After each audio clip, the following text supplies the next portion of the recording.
Hi, good morning. This is Mrs. Power again with Picture Book Read Alouds. And today we're going to be reading one of my favorite picture books, Strega Nonna. Strega means witch in Italian, and Nonna means grandmother. And this book is very special to me because I call my grandmother Nona, and so I've always read this book since I was a little girl. With this book, we're going to think a little bit about the setting. And the magic that happens in the setting, and then you're going to create the setting for yourself. So all you need is paper, something to write or draw with. I did this one with some some construction paper cutouts, so you can do it that way if you would like. And then you might need some spaghetti. So here we go. This is Strega Nonna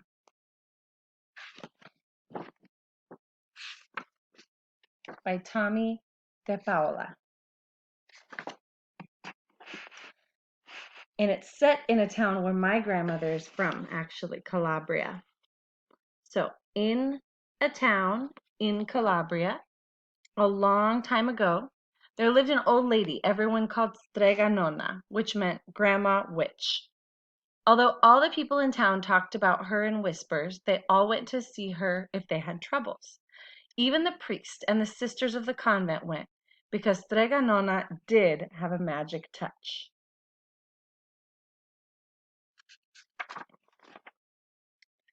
She could cure a headache with water and oil and a hairpin. She made special potions for girls who wanted husbands. You can see her drinking the potion, and you can see that it worked. And she was very good at getting rid of warts. Like this man has a nice big wart.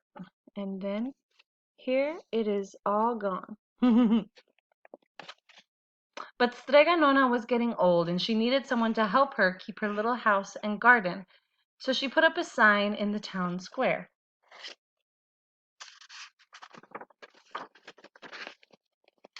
And Big Anthony, who didn't pay attention, went to see her. "Anthony," said Strega Nonna, "you must sweep the house and wash the dishes. You must weed the garden and pick the vegetables. You must feed the goat and milk her, and you must fetch the water. For this I will give you 3 coins and a place to sleep and food to eat." "Oh, grazie," said Big Anthony. That means thank you. "The one thing you must never do," said Strega Nonna, "is touch the pasta pot. It is very valuable, and I don't let anyone touch it." "Oh, si, yes," said Big Anthony. And so the days went by. Big Anthony did his work, and Strega Nonna met with the people who came to see her for headaches and husbands and warts. Big Anthony had a nice bed to sleep in next to the goat shed, and he had food to eat. One evening, when Big Anthony was milking the goat, he heard Strega Nonna singing. Peeking in the window, he saw Strega Nonna standing over the pasta pot.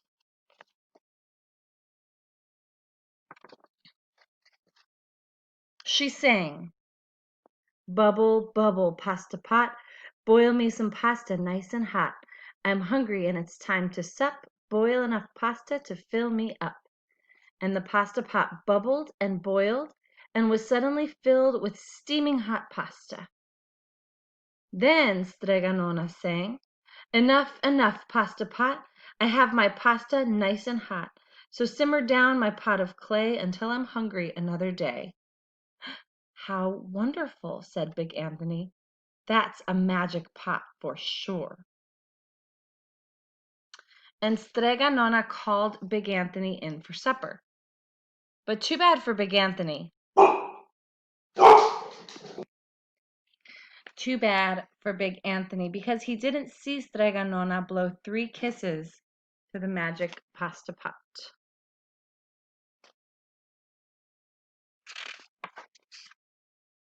And this is what happened.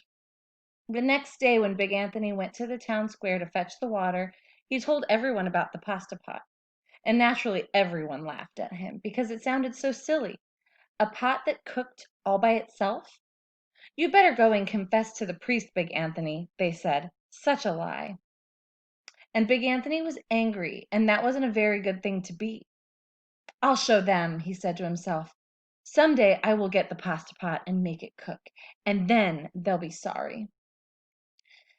That day came sooner than even Big Anthony would have thought, because 2 days later, Strega Nona said to Big Anthony, "Anthony, I must go over the mountain to the next town to see my friend, Strega Amelia. Sweep the house and weed the garden, feed the goat and milk her, and for your lunch there are some bread and cheese in the cupboard. And remember, don't touch the pasta pot." "Oh, yes, yes, Strega Nona," said Big Anthony, but inside he was thinking, "My chance has come."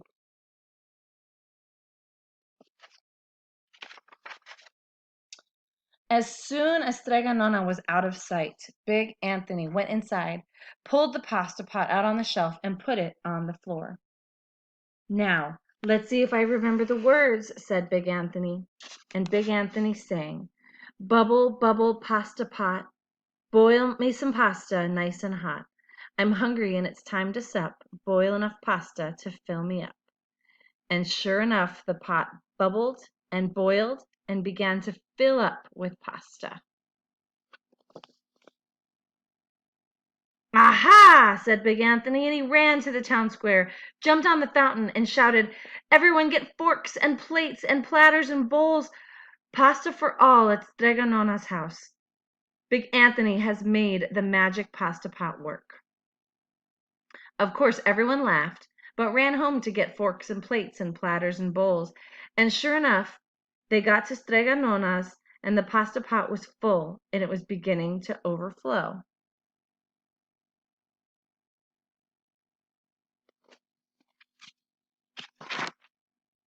Big Anthony was a hero.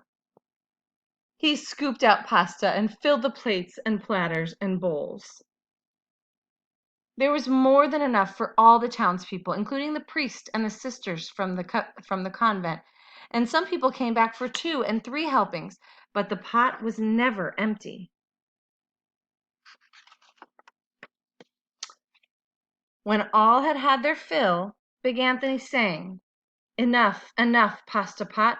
I have my pasta nice and hot, so simmer down my pot of clay until I'm hungry another day." But alas, he did not blow the 3 kisses.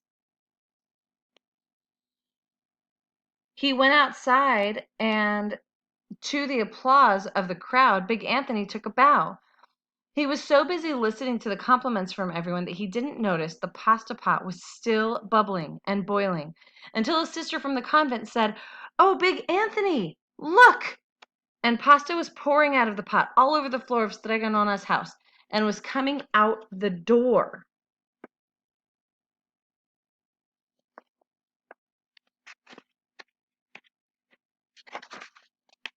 Big Anthony rushed in and shouted the magic words again, but the pot did not stop bubbling. He took the pot off the floor, but the pasta kept pouring from it. Big Anthony grabbed a cover and put it on the pot and sat on it. But the pasta raised the cover and Big Anthony as well and spilled onto the floor of Strega Nona's house.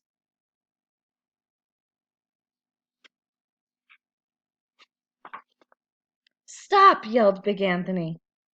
But the pasta did not stop, and if someone had grabbed poor Big Anthony, the pasta would have covered him up. The pasta had all but filled the little house. Out of the windows and through the doors came the pasta, and the pot kept right on bubbling. The townspeople began to worry. "Do something, Big Anthony," they shouted. Big Anthony sang the magic song again, but without 3 kisses, it did no good. By this time, the pasta was on its way down the road, and all the people were running to keep ahead of it.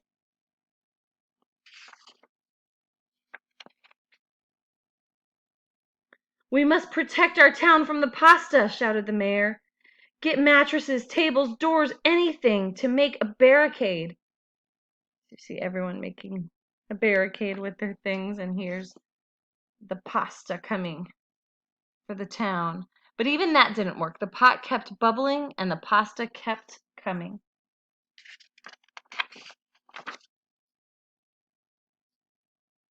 "We are lost," said the people, and the priest and the sisters of the convent began praying. "The pasta will cover our town," they cried. And it certainly would have, had Strega Nona not come down the road, home from her visit. She didn't have to look twice to know what had happened.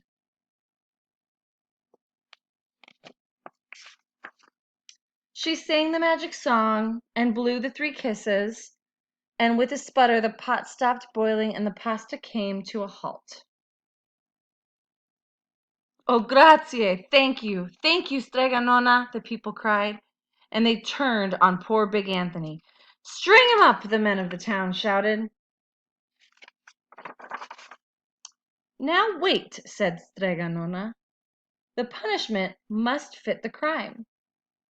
And she took a fork from a lady standing nearby and held it out to Big Anthony.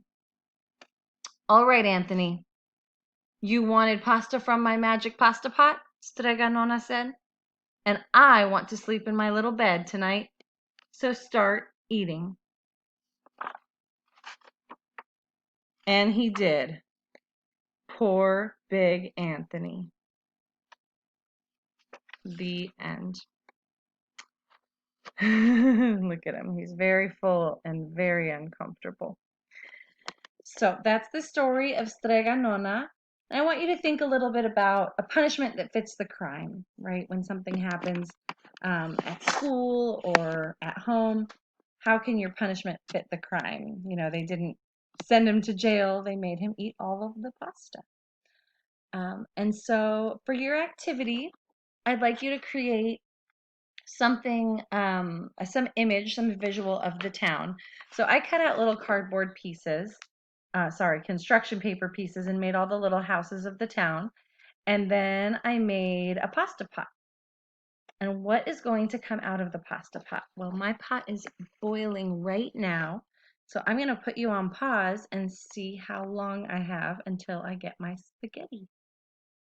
Okay, I'm back, and luckily my pot didn't boil over, but I do have some spaghetti here. And you obviously don't need to use spaghetti for this, but it's a little bit more fun to see what your town will look like when Big Anthony has completely overtaken it with pasta. So I'm going to make sure it starts at the pot, and then all of the pasta is going to go all through the town. So you can put as many pieces of spaghetti as you want on here, as many as fit. Just make sure you save enough for dinner. But when pasta is just freshly cooked, it's a little bit sticky.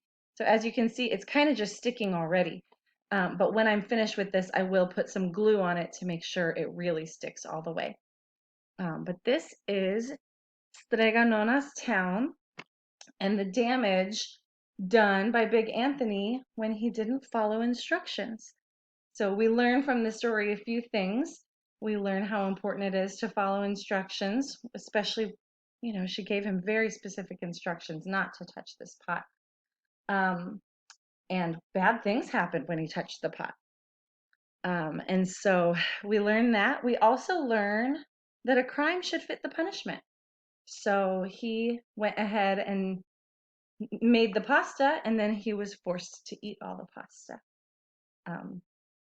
I don't know if anything like this has ever happened to you in your life.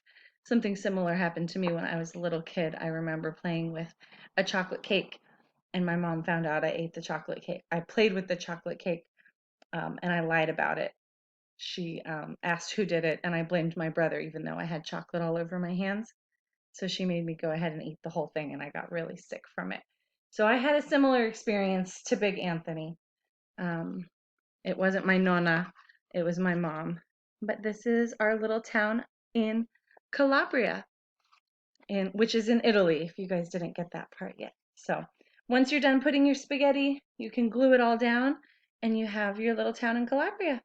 I hope you enjoyed Strega Nonna, and I hope you enjoyed making your little town. And now I'm going to go eat my spaghetti. Have a great afternoon.